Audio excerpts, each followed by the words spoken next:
Welcome to First and Goal, where everything is made up and the points don't matter. Get ready for the latest and hottest topics in the SML.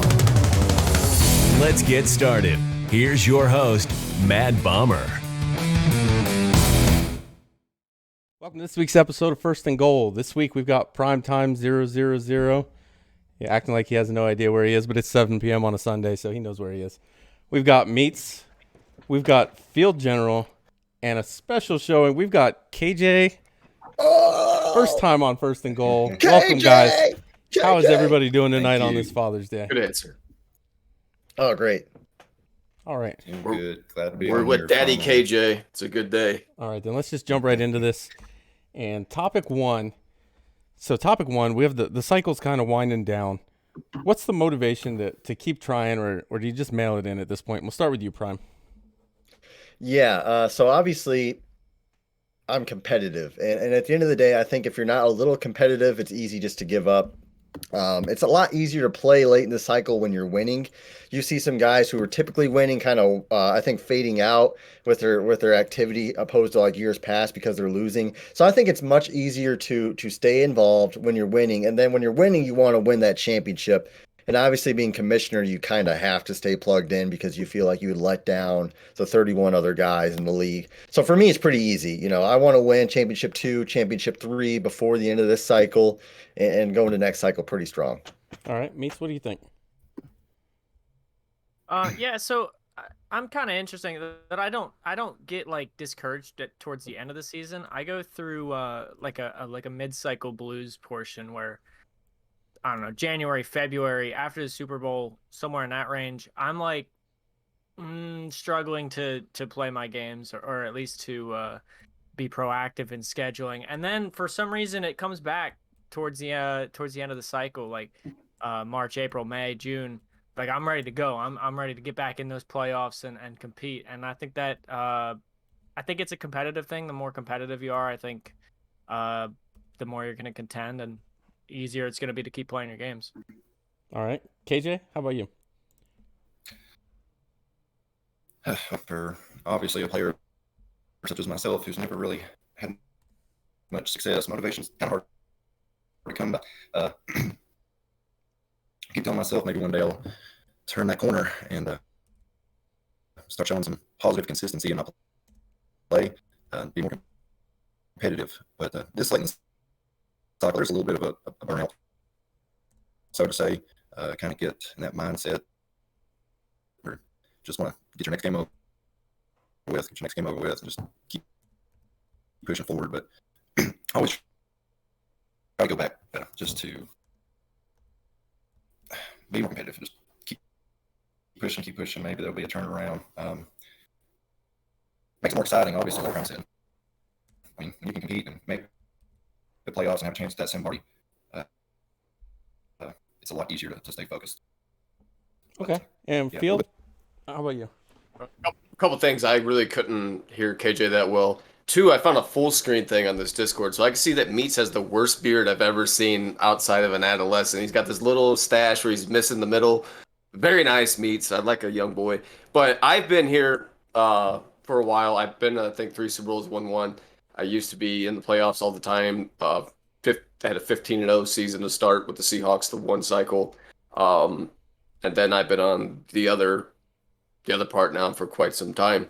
I can tell you it's a lot easier to play when you're winning. It's a lot easier to just not care about the game's BS when you're winning. I think that, nobody cares about Lamar Jackson. It's just a running back, Bob.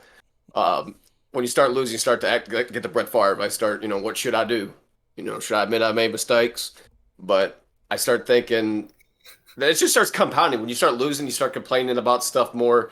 Stuff just kind of enhances. But this time around, I think even last cycle towards the end, I was pretty good about not worrying about the wins and losses too much. Like this time around, I'm really good about just do my thing with content. And I think my goals right now are just, let's just try to improve, 8-8, 9, and or just try to have a winning season to finish out. It's not so much like, oh, fuck, I'm getting boned every game and these guys are, so much better than me. What am I doing? I don't really worry about that. I know I've been competitive in games, and that's the main thing, just be competitive and try to improve.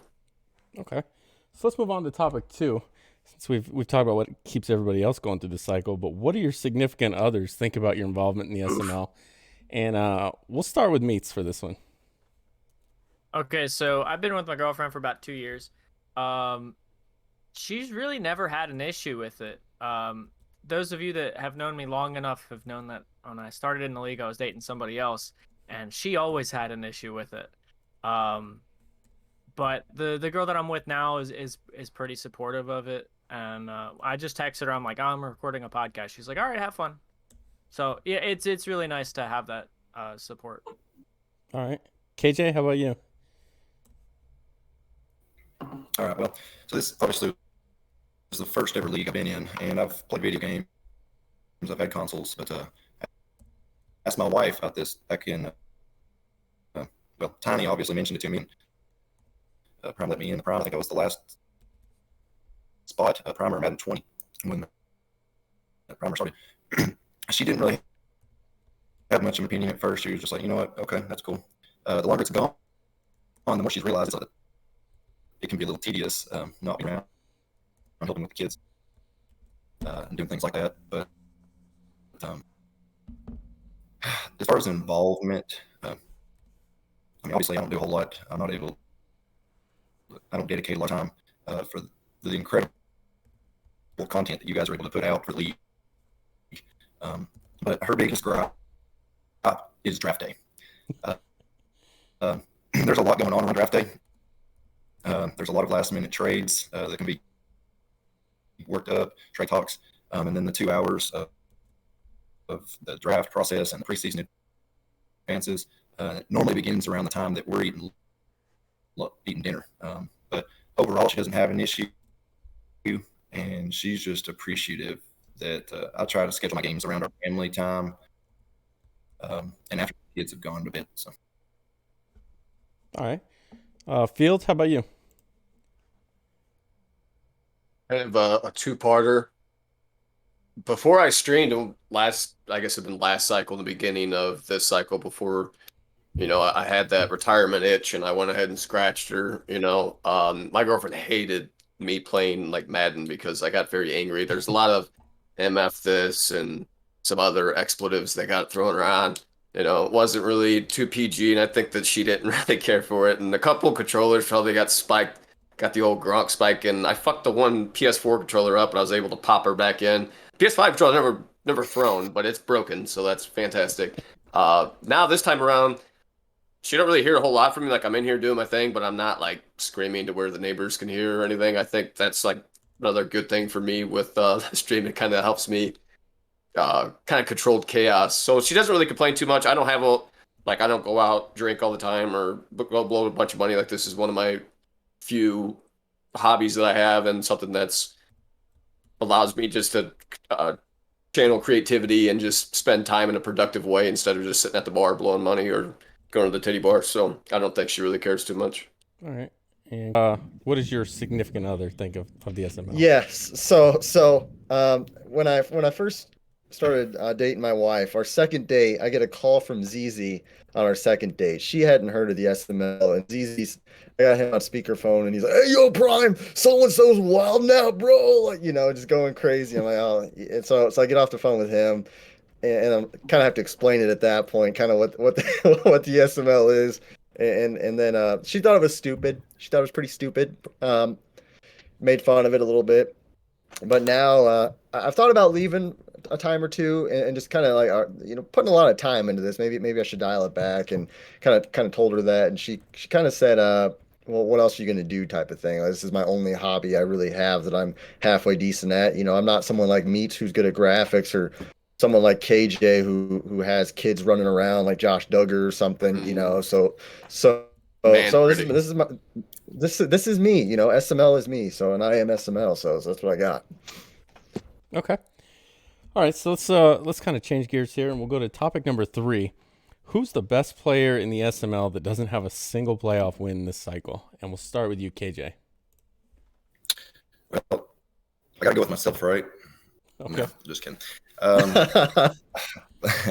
So, first of all, Meats, thanks for the intel. For me, it's obvious, and may be proven way off, but you got to go NYT here. I mean, he competes with everybody. I feel like he rarely gets blown out. It's just when the playoffs start, he can't get over that hump, get to that next step that he needs to be at. The last cycle he had a little more success in the playoffs. I think he went to the Super Bowl once, but this cycle he's just not unable to kick it into that next gear. But I would say NYT for sure. Okay, so 1 for NYT. Field, who's your best player without a playoff win? I think you could. I mean, I obviously go with NYT, except I mean that division is too easy for him to not make the playoffs on a consistent basis and not do better. I think that's part of the reason why he doesn't get the playoff wins is he's playing in a lackluster division. Personally, I think that Grams should have a playoff win. I think you start with the Cowboys. You've got Zeke. If you would just feed the motherfucker, let him eat, just go out there, play solid defense, not sign 18,000 wide receivers, and there's no excuse why Graham shouldn't win. I mean, he's a perennial just playoff contender here in the SML. He's plays a really good game, in my opinion. He's a guy that doesn't really get blown out that often. He's got a really stacked Cowboys team. He plays real balanced on offense, and for the times I played him, he kind of has a frustrating bend but don't break type defense. So I'm kind of surprised that Grams doesn't have one yet. And I think if you wanted to throw an honorable mention in there, you'd have to go with Lawyer. I'm kind of surprised at this point that he doesn't have a playoff win either, just because it's a dude that's got a Super Bowl. He's generally looking at a wild card spot every season, and I was kind of shocked to see him on the list. But also, I think that's his overall record of 44-52. So playing in the division where Dominic's been clapping our cheeks isn't really helping him. Definitely. Okay, so 1 for NYT, 1 for Grams. Prime, who's your best player without a playoff win? Yeah, I actually had NYT written down just because he I think has one of the best records out of all those guys right now. He's playing a good game. The problem is he's usually the 4th seed, and the 4th seed usually plays the loser out of me and Bomber for the AFC South. So that's a pretty tough out in round 1. That's why he doesn't have it. I think if he ended up being a 6th seed more often than not, he'd probably get a win. But just no such luck. I also had Lawyer Killer written down just because his past. He's won a Simbardi. He's been in the championship a few times, but I think Field hit on him. Graham's not so much. I think that he's been sub 500 and he's kind of benefited from that Cowboys team. I question if he had a lesser team where he would be at right now. I have Death Wish. That's my next option is Death Wish. He's obviously getting some benefit from that Chargers team. He plays an annoying defense, a very good defense. Nothing wrong with his defense, but it's just frustrating to score on. He's a mediocre passer and a good runner, and I think out of all those guys, he's most likely to get a playoff win first if he can make the playoffs. Okay. Meats, how about you? All right, so I don't want to sound like a broken record. My obvious answer is Grams, but I'm going to go with somebody else here. I'm going to go with Clink, and he's one of the newer guys in the league, but he's a 500 team pretty much, in the first 50 games that he's played. And, I think he has the highest floor of all those guys that were mentioned between Grams, NYT, Lawyer, DW. And so he may not be winning 10 games a season, but I think he was going to outperform everybody else in their worst season. And I think it won't be long before his team building is really hurting him this season, but I think it won't be long before he gets in the playoffs, gets a win. All right. So that's going to take us to our last topic. And our last topic is if you could bring back one SML member who started the cycle but no longer here, who would it be and why would you pick them? And we'll start with you, Field.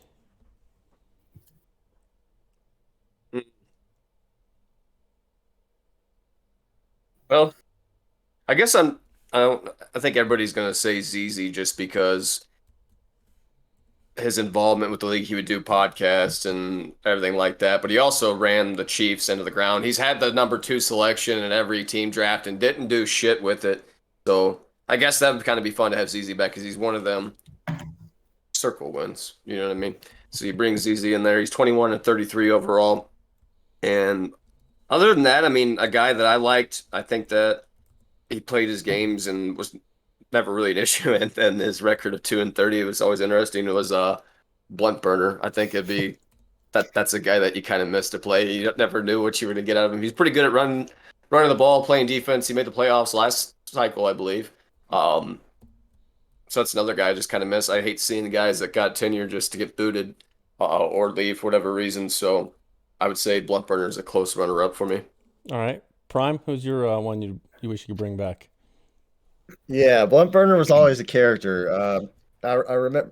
Here's an early story on Blunt Burner. Before the SML, before we got super strict or really followed our rule book, he named one of his running backs Blunt Burner Jr. And so I had to get on him about naming his running back Blunt Burner Jr. And the running back had like 2,000. I mean, he was a beast. But ZZ pick, obviously. ZZ, great guy, has done a lot for the league. Just when he's not busy, just a great personality. But since Field went ZZ, I like Chris and Kells, man. That guy, very solid player, good player, great in chat. Never caused any drama. Just a good dude. And I tried so hard talking out of retirement, but he's content, and you got to respect that. Like if somebody's, he's got his family stuff going on. If that's where he's at, then I'm not going to talk him out of it. And I'm happy for that guy. He's a heck of a player and just a great guy. All right. Meats, who's your guy you'd bring back? So if I can pick the team they go to, I want QB stud in the AFC South. But if I can't, then I'm gonna go with Royce, because he got busy with work and all that, and he was missing his games, doing the last one to play and all that. But when he was not busy with work and he was able to get his games in, and he was one of the biggest contributors in the league while he was here, and I think he could step back in and do that again immediately. And I really did like those rolling with Royce's, where he would pick his favorite, pick the matchups that he think was going to win and whatever else. And NYT and I tried to keep doing that, and we couldn't keep it up. So I got to give him some props. All right. And KJ, who's your one you would bring back? Well, I should probably go with Blunt Burner, because he's one of the very few members I've consistently had success against in my 2 years here. But I'm gonna have to go with Chris as well, just because he was a great guy. I mean, I know he did a lot with the lead. He was active when he was here. Really good dude. I mean, great personality. Fun to have around chat. We didn't play a whole lot, but I would say he was as close to Sim as you could ask out of a player. But then also we've been able to form like a friendship outside of the league itself. We keep touch a little bit and talk. But yeah, Chris would be my one guy if I could get somebody back in here. Multiple guys I bring back, but Chris would be number one for me. All right. So that's going to do it for the show. And this week we've got Meats with 49, Prime with 53, KJ with 55, and Field with 56. Field's going to be our winner. Field, these 30 seconds are all yours. Yeah, Rusty Shackelford. Actually, an honorable mention. Yeah, put that on as your helmet, Meats, because you are trash. I would say I just want to kind of piggyback off the last topic. If aside, like any SML member ever would be Fuzzy, just because he was just a stand-up guy. So I want to shout out Fuzzy. I know you watch the podcast every once in a while. The Bucks are coming back. We're going to give this one last shot before we contemplate retirement yet again. But we're going to try next season, baby. We're going all out. Big Dick Reddick and the boys slinging them out there. Tune into the podcast. We only get like 3 or 4 guys watching. It's really upsetting for my streams to see no one commenting. So you guys need to watch. Thanks for tuning in. All right. So this has been this week's episode of First and Goal. Appreciate you guys being on. KJ, it was great finally getting you on here. Yeah, KJ. But until next week, this has been First and Goal. Thanks for listening to First and Goal. Be sure to check out Mad Bomber TV on Twitch and YouTube for the latest from the SML. And we'll see you next time on First and Goal.